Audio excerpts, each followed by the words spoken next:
Exode 1er, le verset 14. Ils leur rendirent la vie amère par de rudes travaux, en argile, en briques, par tous les ouvrages des champs. J'aimerais que nous puissions retourner au verset 9. Il dit à son peuple, voilà les enfants d'Israël qui forment un peuple plus nombreux et plus puissant que nous.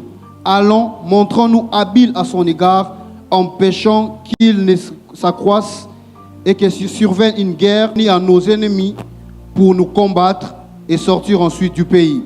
Exode 2. À partir du verset 1er, c'est une histoire que nous connaissons. Cette femme devint enceinte, enfanta un fils. Elle vit qu'il était beau et le cacha pendant 3 mois. Ne pouvant plus le cacher, elle prit une caisse de jonc, elle enduisit de bitume et de poids. Elle mit l'enfant et le déposa près de Rosso sur le bord du fleuve. La fille de Pharaon descendit au fleuve pour se baigner et ses compagnes se promenèrent le long du fleuve. Elle aperçut la caisse au milieu de Rosso et elle envoya sa servante pour la prendre. Elle l'ouvrit et elle vit l'enfant. C'était un petit garçon qui pleurait.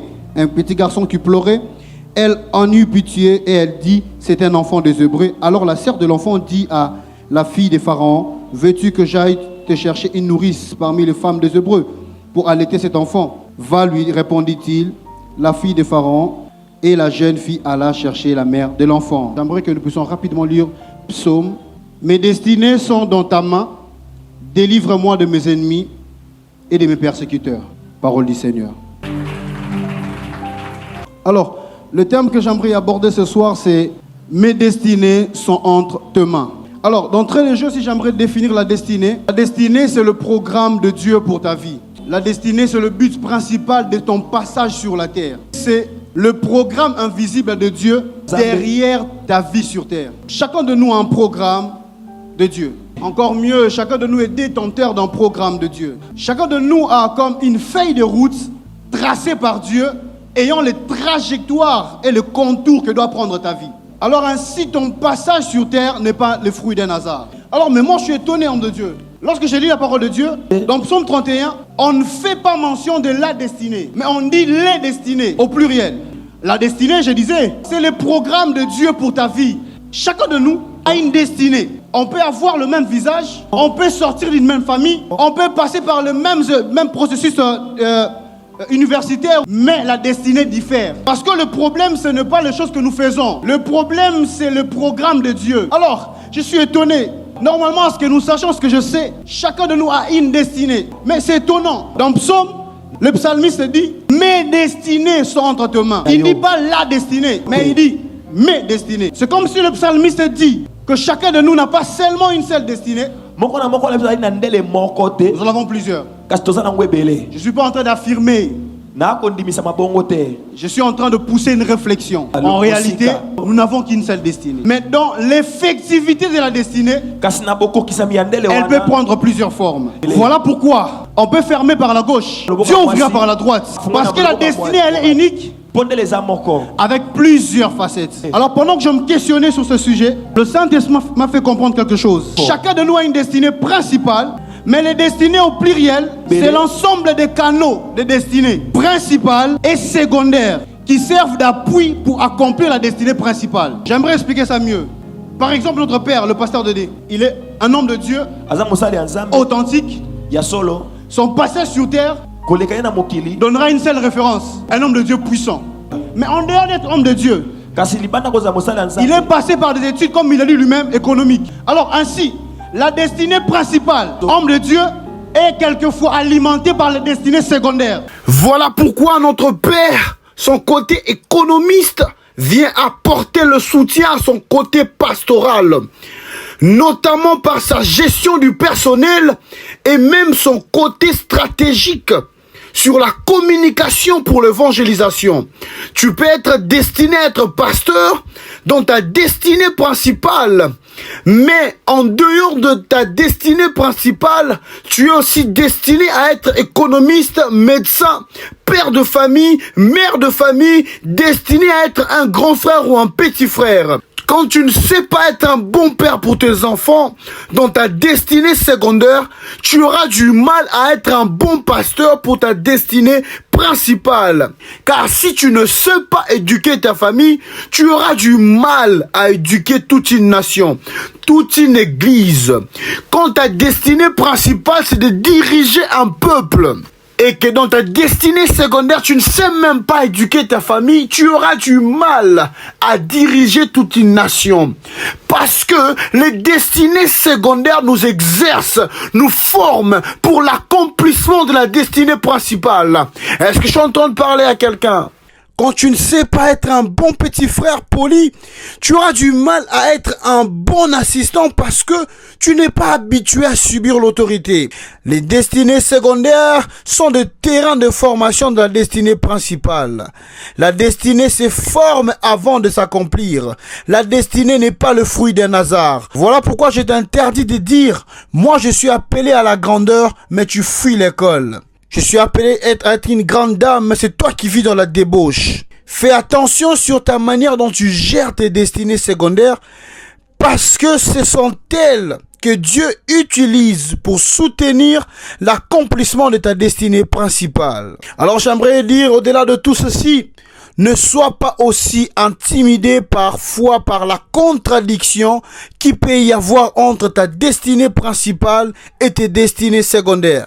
Parce que Dieu peut créer un désordre ordonné pour te conduire à ta destinée. C'est-à-dire tu as appelé être président, mais tu peux passer par la médecine. Selon les hommes, quand tu fais la médecine, tu dois finir docteur. Mais selon Dieu, tu peux être médecin de formation, mais économiste de pratique. Parce que Dieu peut créer un désordre dans l'ordre afin d'imposer l'ordre divin. Là, je suis en train de déclarer sur la vie de quelqu'un qui est en train de vouloir apprendre une position dont on le dit qu'il n'a pas les critères qu'il faut. Je déclare et prophétise sur toi. Les critères de Dieu pour imposer l'ordre peuvent passer par les désordres des hommes. Je déclare au nom puissant de Jésus-Christ que ce que les hommes appellent désordre pour dérouter ta destinée, que Dieu vienne rétablir l'équilibre au nom de Jésus. Amen. Alors, chacun de nous, hommes de Dieu, est détenteur de destinée principale et de destinée secondaire. C'est pourquoi le diable, parfois, peut faire en sorte qu'il te laisse être un homme de Dieu, mais il te fait un mauvais père, un mauvais mari. Tu restes homme de Dieu, tu restes ce chef-là à l'entreprise, mais tu as des défauts de management. Tu ne sais pas gérer les gens. Le malin, Satan, sachant qu'il ne peut pas anéantir le dessein de Dieu, il va passer par les destinées secondaires. Peut te retrouver quelqu'un, être chef d'entreprise, mais là où il faut dire les papas, il dit la papa. Le problème, ce n'est pas la destinée principale, mais sont les destinées secondaires. Voilà pourquoi la Bible déclare en disant: enseigne à un enfant le chemin qu'il doit suivre. Quand il sera vieux, il ne s'en détournera pas. Il marchera avec ses pieds, mais tu dois l'enseigner. Donc oriente un enfant le chemin qu'il doit prendre. Le problème, ce n'est pas d'arriver, qu'on soit orienté à arriver. C'est pourquoi je prie sur toi au nom de Jésus que tes destinées secondaires qui sont censées alimenter ta destinée principale, que tu ne tapes pas à côté. Homme de Dieu, très souvent, le problème, ce ne sont pas des destinées principales, ce sont des destinées secondaires. Et lorsque le malin vient, il s'attaque à la destinée secondaire. Pourquoi? Parce que la destinée principale, c'est le domaine de la souveraineté de Dieu. Mais la destinée secondaire, c'est la collaboration avec les détenteurs de la destinée, avec le Dieu de la destinée. Adam est destiné à perpétuer la race humaine sur terre. C'est la destinée principale. Mais parmi ces destinées secondaires, il doit être obéissant. Mais quand le malin vient, il ne lui enseigne pas comment ne pas mettre au monde. Il ne lui enseigne pas la stérilité, mais il lui enseigne la désobéissance. Parce qu'au travers de la désobéissance, il ne touche pas la destinée, il touche la collaboration avec Dieu. Frères et sœurs, au travers des destinées secondaires, le diable peut te présenter un fruit, te faire gagner un fruit, mais pour t'arracher un jardin. Tu restes, tu as la sémence pour perpétuer, mais tu as perdu ce qui doit faire ta force. Les destinées secondaires alimentent la destinée principale. C'est au travers des destinées secondaires, Dieu collabore avec toi afin d'accomplir ce que lui doit faire avec toi. Alors lorsque tu détruis la collaboration, tu empêches à Dieu de tendre les limites de ce qu'il doit accomplir avec toi. Et ainsi, au-delà d'être conscient de ce que Dieu a promis pour toi, il faut prendre soin de connaître ta part dans le plan de Dieu. Parce que notre Dieu est un Dieu de collaboration. Voilà pourquoi dans le jardin, lorsque Adam a péché, le Dieu Tout-Puissant dit: où es-tu, Adam? Parce que Dieu aime de temps en temps avoir la proximité avec ses créatures, avec ses enfants. Pour Dieu, ce qu'il te donne, ce n'est pas plus important que la qualité de la relation que vous entretenez avec lui. Vous vous rendez compte, le disciple Jean, il dormait à la poitrine du maître, mais Pierre lui dormait pas, mais c'est lui qui a reçu les clés. Le plus important pour Dieu, ce n'est pas ce qu'il te donne, mais c'est la qualité de la relation que tu as avec lui. Alors là, j'aimerais mettre un point.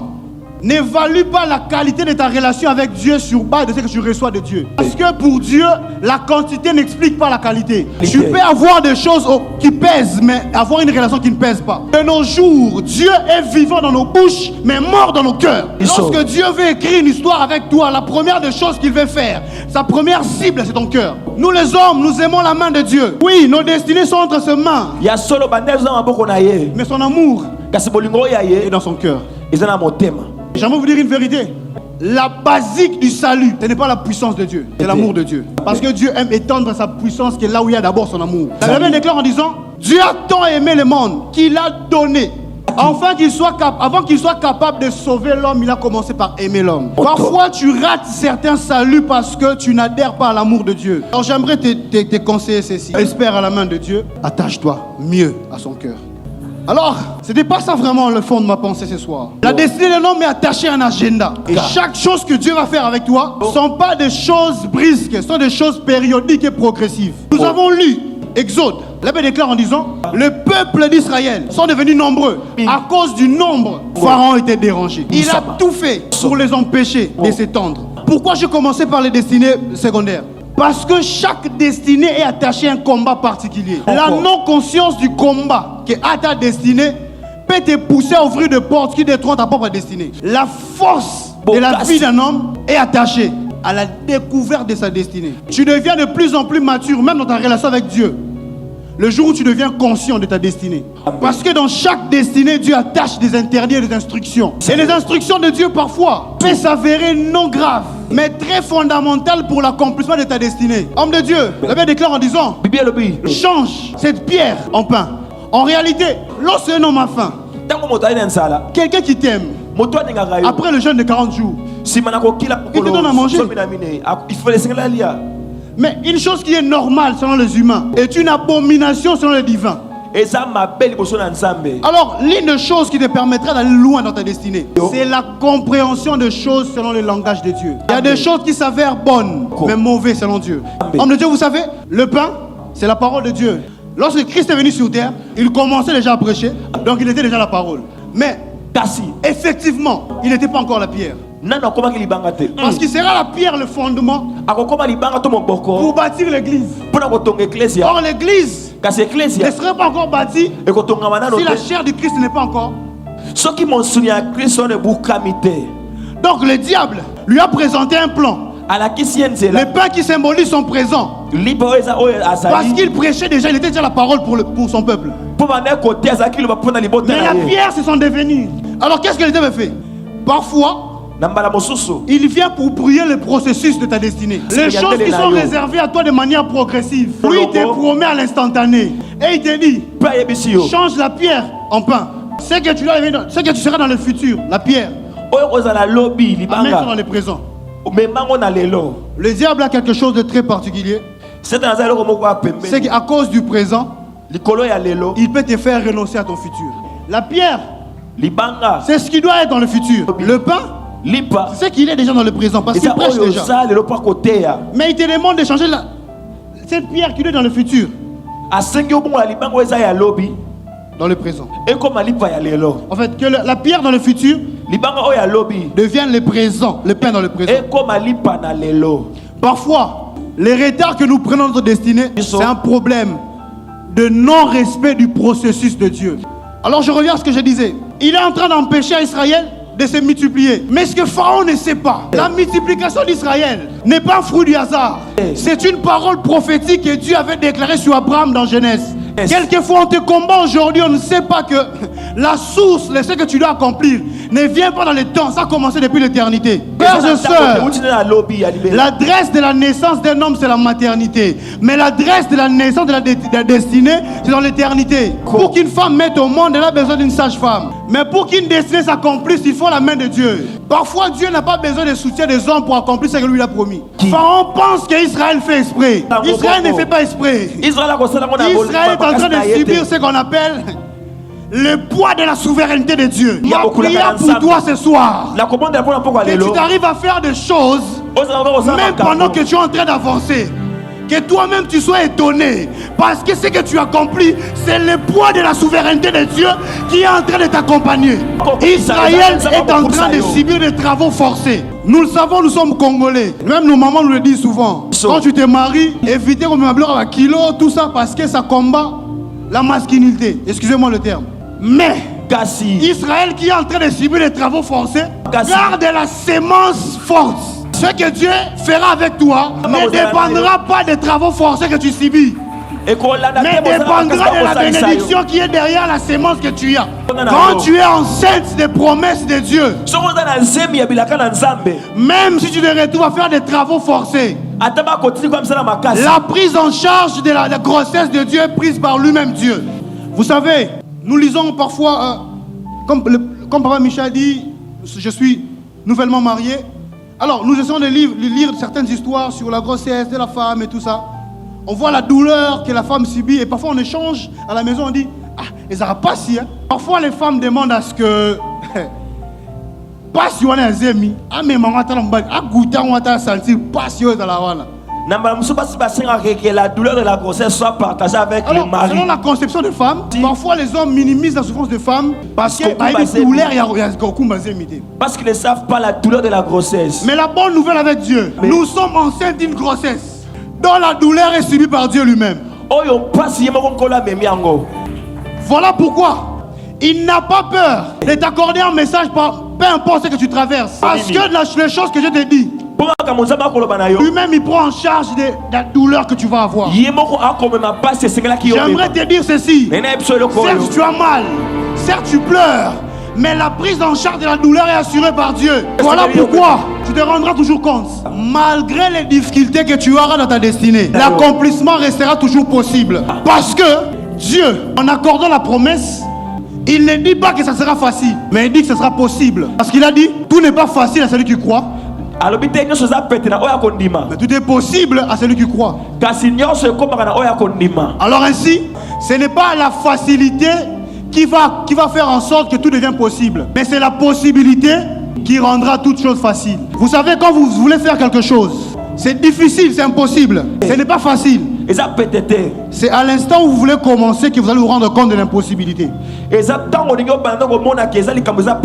une fois que l'impossibilité est devenue possible, et quand on arrive à la fin, quand on regarde le parcours, on a l'impression que c'est facile. Hein? Parce que ce n'est pas la facilité qui rendra toute chose possible, mais c'est la possibilité qui rendra toute chose facile. Voilà pourquoi ne sois pas intimidé par ce que tu traverses. Sois de plus en plus conscient de ce que Dieu a dit sur toi. Parce qu'un homme qui sait ce que Dieu a dit sur lui, il ne sera jamais intimidé par ce qu'il vit. Parce que ce qu'il vit peut être changé par ce que Dieu a dit. Alors Israël est tourmenté. On veut l'empêcher à grandir. Mettre des barrières pour qu'il ne grandisse pas. Alors j'aimerais déclarer sur toi, j'interdis à ta vie de rester moins alors que tu as appelé à plus. J'interdis à ta vie de rester petit alors que tu as appelé à la grandeur. Mon droit, mon Dieu. J'interdis à ta vie d'être pauvre alors que tu as appelé à la richesse. J'interdis à ta vie de mendier le pain alors que tu as appelé à l'abondance. J'interdis à ta vie de pleurer alors que tu as appelé à la joie. J'interdis à ta vie d'être faible alors que tu as appelé à la force. Alors qu'est-ce que fait la mère de Moïse? Il garde Moïse pendant 3 mois. Alors que Pharaon a demandé qu'on tue tous les enfants. La cible principale de Pharaon, c'est Moïse. Parce qu'il est en train de sentir que quelque chose est en train d'arriver. Frères et sœurs, lorsque ta destinée est couverte par Dieu, l'ennemi ratera toujours des cibles. Lorsque ta destinée est couverte par Dieu, tu ne seras jamais une proie facile entre les mains du diable. Et l'un des signes que tu es à l'aube de l'accomplissement de ta destinée ou d'une saison meilleure, c'est la multiplication de combats. Lorsque Moïse est né, sa maman l'a gardé pendant 3 mois. Et lorsqu'elle met dans l'eau, la maman organise une caisse. L'enfant Moïse était habitué dans ses fréquentations journalières. C'était beaucoup plus dodo, pleurer, se laver. Mais quand on le met dans la caisse, même s'il pleure, Attends, Léli. il n'y a personne pour le consoler. Même s'il veut se laver, il n'y a personne pour lui laver. Même s'il a besoin de dormir, l'inconfort de l'eau va lui réveiller. Est-ce que ça t'est déjà arrivé de constater que tu as l'impression que tu souffres mais tu es seul? L'un des signes que tu as appelé une grande destinée, c'est que tu as l'impression que tout ce que tu fais, tu es seul. Tu veux te marier, tu regardes, tu n'as personne pour t'aider. Tu veux étudier, tu as l'impression que tu n'as personne pour t'aider. L'un des signes que tu as appelé à la grandeur, c'est que tu as l'impression que tout ce que tu fais, tu as appelé à le faire seul. Parce que parfois Dieu peut retirer les soutiens afin d'augmenter ta dépendance avec lui. Écoute-moi bien, la meilleure indépendance, c'est de dépendre de Dieu. Et lorsque tu dépends de Dieu, tu bénéficies de la couverture de Dieu. Et ce que j'aime avec la caisse est faite en bitume et en poids. Le bitume est une sorte de collement dans le goudron et permet d'arrêter que maille est imperméable. Maille est côte. Et les poids aussi, c'est la même nature, mais lui maintenant il est inflammable. Tu dois te rendre compte que tu es dans la caisse. Tu as l'impression que tu es en insécurité. Non, tu n'es pas en insécurité. La caisse a été conçue pour résister aux attaques. Mon Dieu, mon roi. Ta destinée a été programmée pour résister au type de combat que tu as. La caisse est dans l'eau, les bébés dans la caisse, mais les bébés ne peuvent pas être noyés. Pourquoi? Parce que la mère a prévu une couverture. Je déclare au nom puissant de Jésus-Christ que la couverture divine vienne apporter la solution aux batailles et au combat de ta vie. Amen. Je déclare au nom de Jésus-Christ, en cette fin d'année, peu importe les inconforts auxquels tu fais face, la couverture de Dieu va assumer la protection. Aide-moi à dire à ton voisin, protection. Il y a quelque chose de particulier, homme de Dieu. À part la protection, Dieu a prévu un renversement de situation. La mère de Moïse peut fabriquer la caisse, mais ce n'est pas elle qui va conduire la caisse vers la fille de Pharaon. Les personnes qui t'ont promis cette année, mais qui n'ont pas accompli leur promesse, j'aimerais dire à quelqu'un, lorsque Dieu bâtit la maison de ta vie, il peut laisser les gens mettre des briques, mais la charpente, la finition, mon Dieu, est réservée à Dieu. Je déclare sur les personnes qui attendent la finition. C'est la saison de la finition, mon Dieu. Au nom puissant de Jésus-Christ, pour les choses qui attendent la finition, reçois la grâce de la finition. Amen. Alors, c'est Dieu qui conduit et c'est Dieu qui touche le cœur de la fille de Pharaon. Une chose étonnante, l'enfant Moïse est en train de pleurer dans la caisse. Il aurait été toi. Tu allais dire, Dieu certainement m'a abandonné. Ça nous arrive surtout parfois au Fanny Père la chambre Robinzambe. J'aimerais vous dire une vérité. Moïse est en train de pleurer. Il peut dire, pourquoi je pleure? Moi, j'aurais lui dire, Moïse, continue à pleurer. Parce que ce sont les pleurs de Moïse qui touchent le cœur de la fille de Pharaon. Elle aurait vu un enfant qui ne pleure pas. Et bien, mais parce qu'elle a vu que l'enfant était en train de pleurer, et bien, déclare en disant, Aokimawa, j'aimerais dire à quelqu'un, tes souffrances d'aujourd'hui sont des clés qui t'ouvrira la porte de la joie future. Mon Dieu. Je déclare au nom de Jésus, c'est la saison où Dieu est en train de récompenser les personnes qui ont souffert. Janvier t'a fait pleurer, février t'a fait pleurer, mars t'a fait pleurer. J'aimerais dire à quelqu'un, parfois, vers certaines fins, se cachent les secrets de certains commencements. Je déclare au nom de Jésus, en cette fin d'année, une inauguration d'une nouvelle saison commence dans ta vie. Ce sont les larmes de Moïse qui touchent le cœur de la fille de Pharaon jusqu'à un niveau qu'elle ait pitié. Pour des personnes qui ont l'impression que rien ne marche, tes destinées sont entre les mains de Dieu. Normalement, pour entrer au palais, il faut entrer par la porte principale. Et Moïse est entré au palais par la porte de derrière, dans le fleuve où la fille de Pharaon part se laver. J'aimerais dire à quelqu'un, lorsque Dieu se rend compte que la porte principale a beaucoup d'embouteillages, il va t'ouvrir une porte dans le sens unique. Le sens unique n'a pas commencé avec nos autorités ici. Le sens unique a commencé avec le ciel. Yes. Si tu ne me crois pas, demande la femme à la paire des sangs. Elle est entrée dans le sens unique. Et la brassaya pataya. Je déclare sur ta vie, lorsque ta destinée est embouteillée, que Dieu inaugure la saison des sens uniques. Selon les hommes, il n'y a que le corbillard et même l'ambulance qui a la primauté du sens unique. Pourquoi? Parce que le corbillard et l'ambulance, ils sont en situation d'urgence. Alors lorsque Dieu se rend compte aussi que tu es dans une situation d'urgence. Tu as beaucoup souffert. Tu as beaucoup pleuré. Tu as beaucoup pleuré. Il va inaugurer l'essence unique. Amen. Je viens déclarer sur ta vie une inauguration des dimensions d'essence unique. Je viens briser les embouteillages de ta vie. Amen. Laisse-les créer les embouteillages. Notre Dieu a l'autorisation du sens unique. Parce que nos destinées sont entre ses mains. Homme de Dieu, aide-moi à dire renversement de situation. Renversement des situations. Je suis étonné. Moïse, on veut le tuer. C'est un garçon. Je vais ouvrir une parenthèse. Parfois, on te combat, on te jalouse. Parce que tu as une chose qu'eux n'ont pas. Oh, bon, bazana moté. Parce que la mère de Moïse a un garçon. Azana mwana mobali. Pharaon Falo a une fille. ana mwana mwasi. Il te combat. Akobundisa Parce yo. que ce que toi tu as, Po oyo zanango. lui il n'en a pas. Et ce que j'aime, c'est lui qui devait être tué par Pharaon, a mangé avec l'argent de Pharaon dans sa maison. Aide-moi dire à ton voisin, notre Dieu connaît les failles de notre adversaire. Tout homme puissant a une faiblesse. Sa mère, sa femme, ses enfants. Encore beaucoup mieux, ses filles. Alors Dieu connaissant la faiblesse, il a orienté la caisse vers la femme, la fille. Et c'est la fille qui a fait entrer Moïse dans le...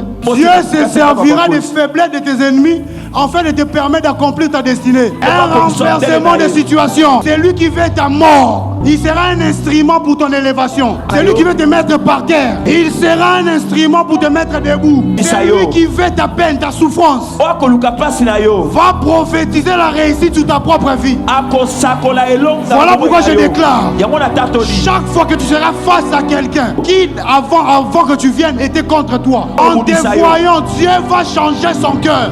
Et c'est pas encore fini. Aide-moi à dire à ton voisin rapatra.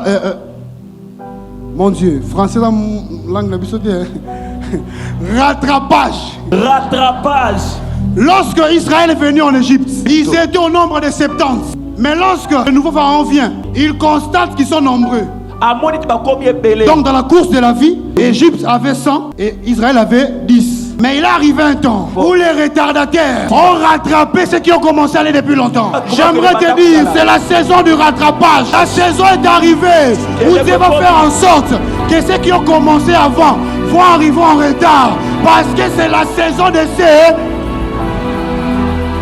La saison du rattrapage a sonné. Je viens prophéter sur ta vie. Tous les domaines de ta vie où tu avais l'impression que tu es en retard. Que Dieu inaugure une saison de rattrapage. Dans le domaine des enfants, le domaine des finances, le domaine des boulots, le domaine des relations. Reçois la grâce du rattrapage. Amen.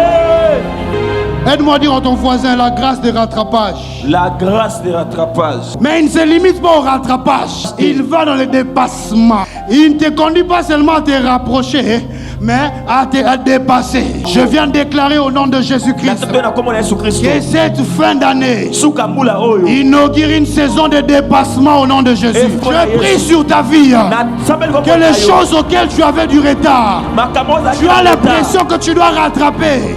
Mais mieux que rattraper, Dieu te fera dépasser. Je déclare au nom de Jésus une grâce de dépassement. Une grâce de dépassement. Une grâce de dépassement. Une grâce de dépassement. Reçois la grâce de dépassement. Reçois la grâce de déplacement. Reçois la grâce de dépassement. Reçois la grâce. Rendo braya masakatele beshinda. Entakala soprata la bakanete. Oskabaya baya baya basanda la brayaba. Il y a des choses.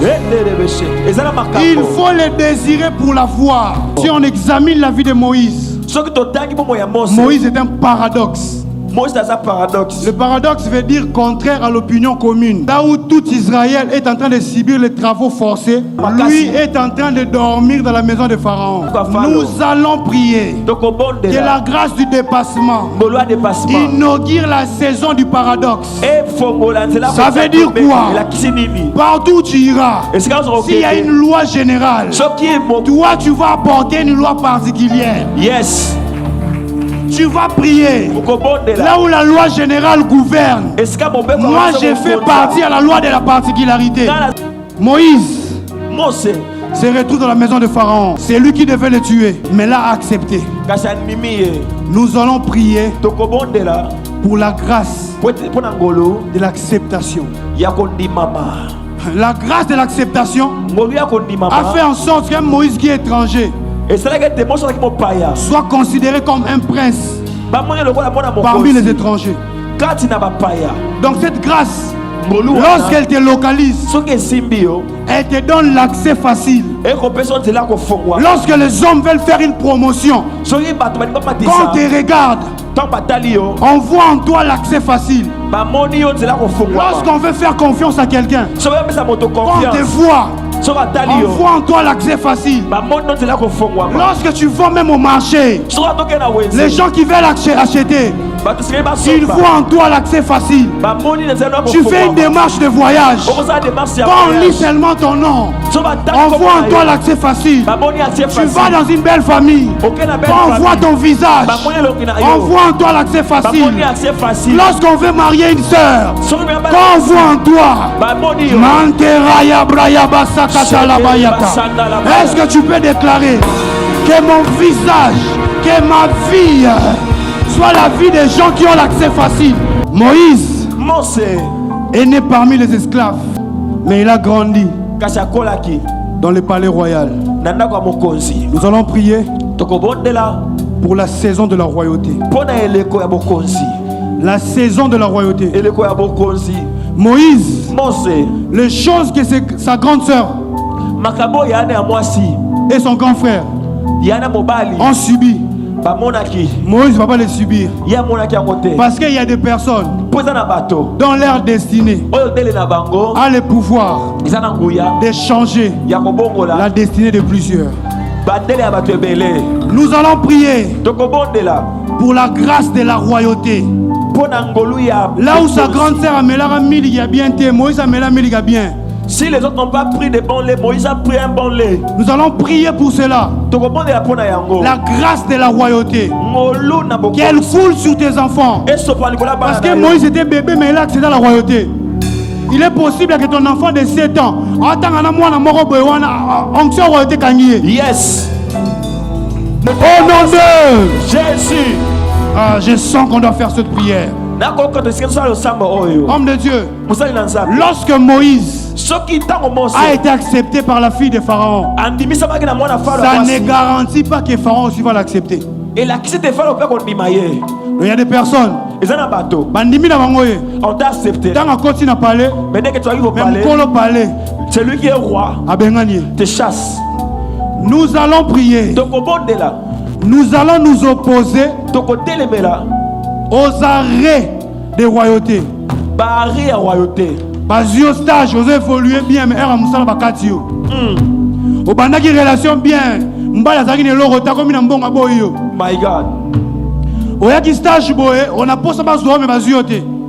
Nous allons nous élever contre les arrêts de royauté. Au bandi ané bien. Mais subitement troisième mois bakomo bela. C'est mes bandits bien. Après 3 mois complications. La grossesse a bien commencé, après 3 mois, il y a des complications qui apparaissent. Nous allons prier contre les arrêts de royauté. Tu vas dire ce qui a commencé va couler. Yes. Ce qui a commencé va couler. Frères et sœurs, ne néglige pas ce moment. La prière de 1 minute peut donner une garantie de 10 ans. Yes. Élève ta voix et prie au nom de Jésus. Où sont tes mains? Oppose-toi à toutes les Je m'oppose aux choses qui arrêtent les choses qui sont en train de couler dans ma vie. Atmosphère à prière na vie na ngai et qu'on les mate na ko permoite na ko continuer mandera ya braya basa prataya. Paul est en train de dire cette influence ne vient pas de Dieu. Mais qui vous a arrêté? Toute influence Nori de gloria de la grosse pétélé. Au nom de cet accès qui t'est ouverte, elle continuera à s'ouvrir. Yes. Elle ne sera pas brusquement fermée. Yes. Cette porte ne sera pas brusquement fermée. Alléluia. Continue à battre les mains. Prie au nom de Jésus. Refuse les arrêts brusques.